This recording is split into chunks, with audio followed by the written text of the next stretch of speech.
고린도 전서.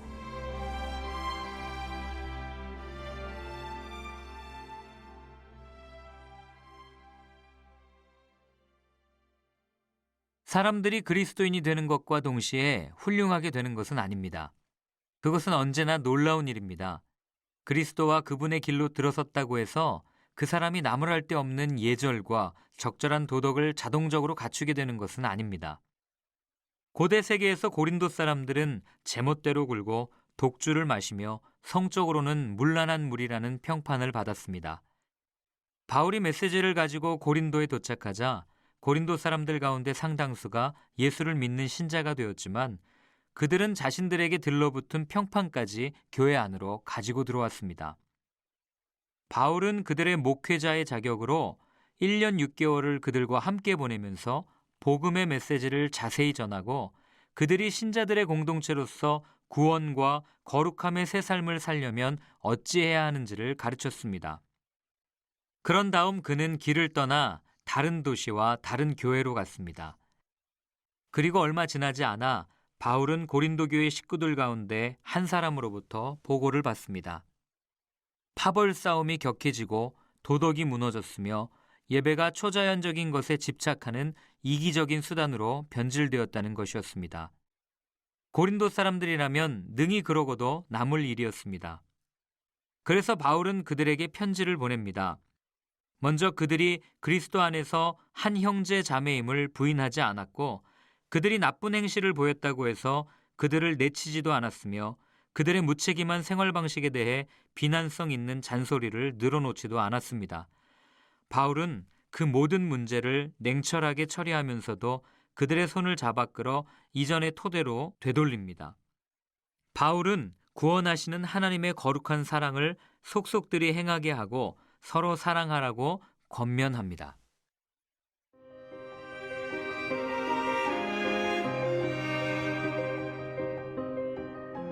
일장. 나 바울은 하나님의 계획하심에 따라 나의 벗 소스데네와 함께 메시아이신 예수의 부르심과 보내심을 받았습니다. 나는 고린도에 있는 하나님의 교회에 속한 여러분, 곧 예수께서 깨끗게 하시고 하나님으로 충만한 삶을 위해 구별된 신자들에게 이 편지를 보냅니다. 또한 나는 어느 곳에 살든지 예수께 진심으로 부르짖는 모든 이들에게도 문안합니다. 예수께서는 우리의 주님도 되시지만 그들의 주님도 되시기 때문입니다. 하나님 우리 아버지와 주 예수 그리스도께서 주시는 온갖 선물과 은혜가 여러분의 것이 되기를 바랍니다. 나는 여러분을 생각할 때마다 나는 여러분을 자주 생각합니다. 예수께서 주신 삶, 곧 자원하여 즐거운 마음으로 하나님께 나아가는 여러분의 변화된 삶에 대해 하나님께 감사를 드립니다. 여러분 안에 일어난 변화는 끝이 없습니다. 그것은 말과 지식을 넘어섭니다. 내가 여러분에게 전해준 그리스도에 관한 증거가 참되다는 것이 여러분의 삶을 통해 확실하게 증명되었습니다. 생각해 보십시오. 여러분은 아무것도 필요로 하지 않습니다.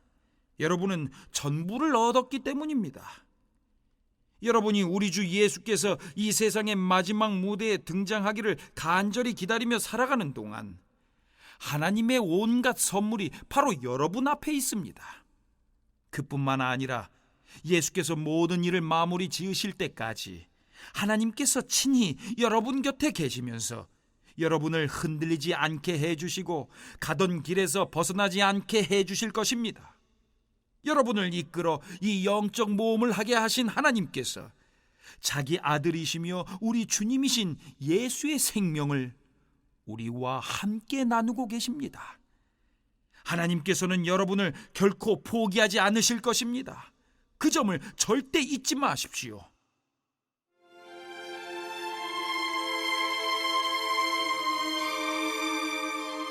십자가, 역설적인 하나님의 지혜.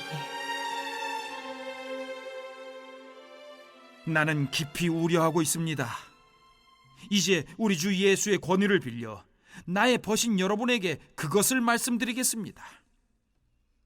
절박한 심정으로 말씀드립니다. 서로 사이좋게 지내십시오. 서로 배려하는 법을 익히고 공동체로 살아가기를 힘쓰십시오. 내가 이런 말씀을 드리는 것은 글로에의 가족 가운데 몇 사람이 나의 마음을 몹시도 불안케 하는 소식을 가져왔기 때문입니다. 여러분이 서로 다투고 있다는 것입니다. 내가 들은 것을 그대로 옮기면 여러분이 너나 없이 편을 갈라서 나는 바울 편이다, 나는 아볼로 편이다, 나는 베드로의 사람이다, 나는 메시아 그룹에 속해 있다고 말하면서 돌아다닌다고 하더군요. 부름받은 사도, 거룩한 성도, 풍부한 의사, 견고한 증거, 미쁘신 하나님, 신실하신 예수님에 대해 묵상해 보시기 바랍니다. 바울의 자기소개인데요. 바울은 문안인사에서 자신의 사도됨에 대해 강하게 주장합니다. 데살로니가 이번의 편지에서는 단지 자신의 이름만 소개하는 것과 비교해보면 대조적이죠. 이것은 고린도 교회 성도들이 바울의 사도됨에 대해서 심각하게 도전했던 것을 생각할 때 불가피한 것이었습니다. 바울은 자신의 사도직에 대해 두 가지 측면에서 설명합니다. 첫째, 하나님 뜻에 따라 사도로 부름받았다. 하나님 뜻에 대한 언급은 자신의 사도됨이 신적 기원에 의한 것이지 인간적인 선택이나 열심에 따라 된 것이 아니다 하는 사실을 강조하는 것이죠.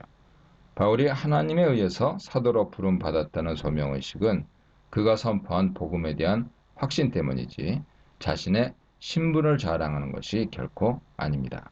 둘째, 예수 그리스도의 사도로 부름받았습니다. 이 표현은 바울이 대부분 서신에서 일반적으로 사용하는 관용 표현입니다. 여러 분파로 분열된 고린도 교회 성도들에게는 이 표현이 좀 더 의미 있게 들렸을 것입니다.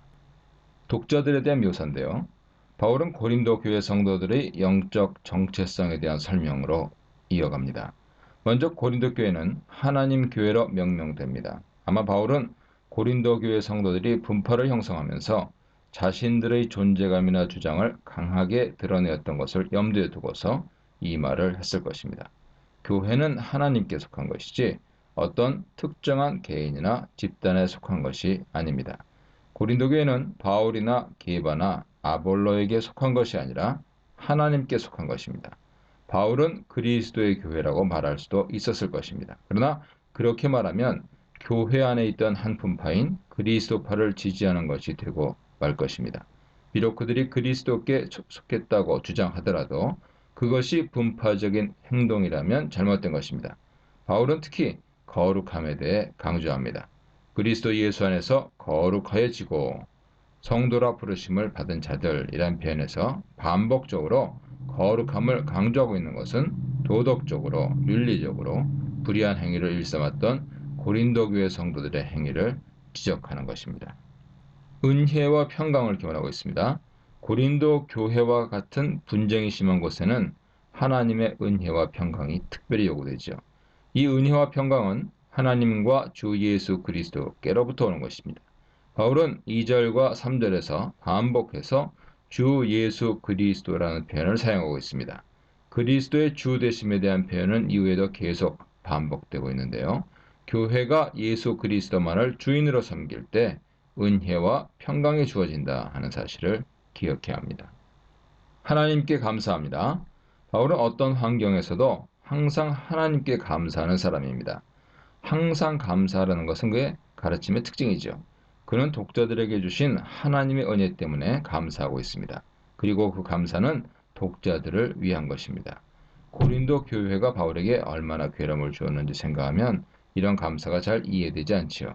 바울은 그들로 인해 큰 낙담과 두려움으로 떨었다고 고백합니다. 그러나 바울의 감사는 위선적인 것이 아니라 진실한 것입니다.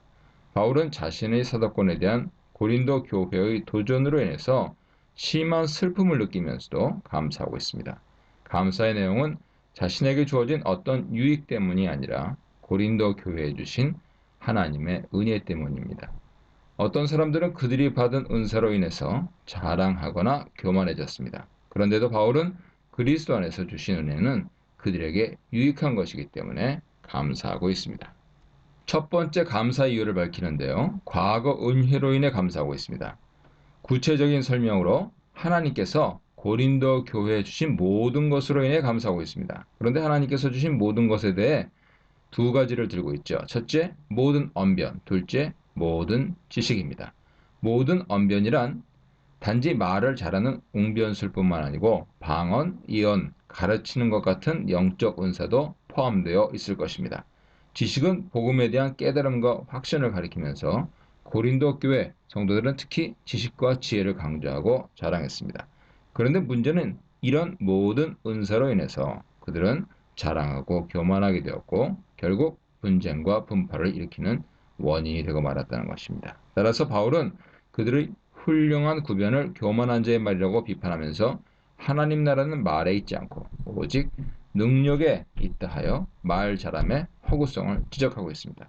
그런데도 바울이 그런 은사 때문에 감사하는 것은 모두 다 그리스도 안에서 주어진 것이기 때문입니다. 불행하게도 그들은 하나님이 주신 모든 은사를 영적 성숙과 교회 유익을 위해 사용하지 않고 자기의 자랑과 교만의 도구로 전락시키고 말았습니다. 6절, 7절에서 모든 언변과 지식이 고린도 교회에서 문제의 원인이 되고 있다는 것을 알면서도 하나님께 감사한 이유를 설명하고 있습니다. 독자들이 받은 모든 은혜는 바울이 그들에게 전했던 그리스도 복음이 견고하게 뿌리 내리고 있음을 보여주는 증거이기 때문입니다. 그리고 그는 또한 그리스도께서 나타나실 종말의 때까지 성도들이 그러한 모든 은사에 부족함이 없기를 바라고 있습니다.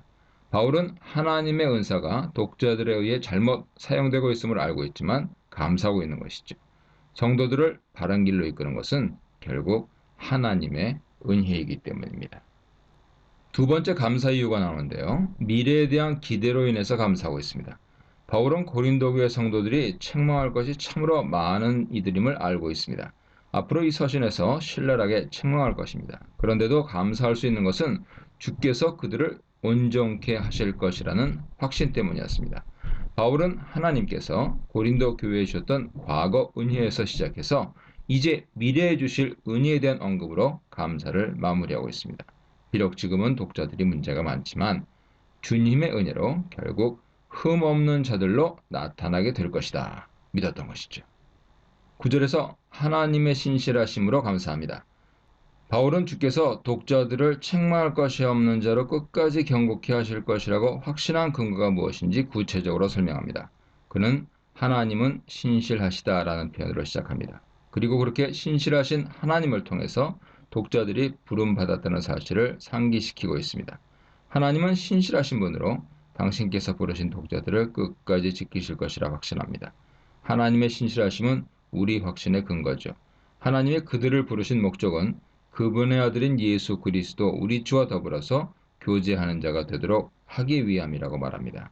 이것은 지금 독자들이 어떻게 책망할 것이 없는 자라 굳게 세워질 수 있는지 그 이유를 설명하는 것입니다.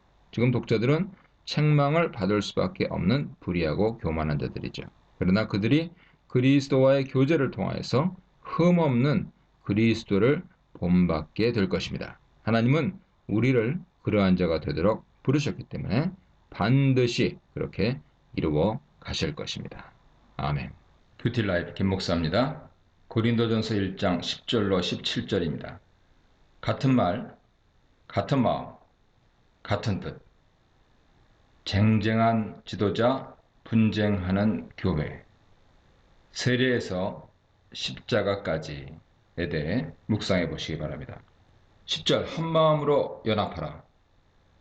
바울은 서신 본론에 들어서면서 단도직입적으로 고린도 교회 분쟁에 대해 지적하고 있습니다. 그리고 서로 한마음으로 연합하라고 권면합니다. 우리 주 예수 그리스도의 이름을 언급하면서 공적이고 엄숙한 어조로 권면을 시작합니다.